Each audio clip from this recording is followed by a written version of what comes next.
கிழமைங்க நாளைக்கு ஆடி மாதம் பிறக்க போகுது இல்லைங்க. முதல் நாள் எப்பயுமே வந்து குலதெய்வத்தை தான் நம்ம வந்து வீட்டுக்கு கொண்டு வந்து அழைச்சிட்டு வருவோம். அதனால நான் வந்து நாளைக்கு வந்து ஆடின்றதுனால நான் விழுப்புரம் போயிட்டு வந்துட்டேங்க. லேட் ஆகிடுச்சு. ஆனாலும் நான் வெத்தலை தீபம் வந்து கோரை நேரத்தில் போட்டுக்கலாம் அப்படின்னு சொல்லிட்டு போயிட்டு வந்து டைம் 6 மணி ஆயிடுச்சு. சரின்னு சொல்லிட்டு ஆடி மாதத்தில் வந்து நம்ம குலதெய்வத்தை வந்து வழிபட்டால் நம்மளை வந்து ஆடி மாதம் ஃபுல்லாகவே நம்ம வீட்டில் வந்து அவங்க குடிகொண்டு இருப்பாங்கன்னு சொல்லுவாங்க.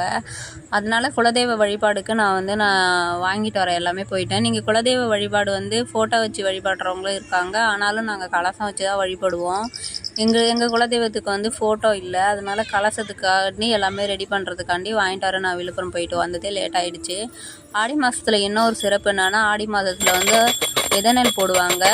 அடுத்த 6 மாதம் தான் வந்து தையில் வந்து அதை அறுவடை பண்ணுவாங்க. அதனால ஆடி மாதம் வர வரைக்குமே காத்திருப்பாங்க. ஆடி 18 ரொம்ப விசேஷமாக விதை நெல் போடுவாங்க எங்கள் ஊர் பக்கம்.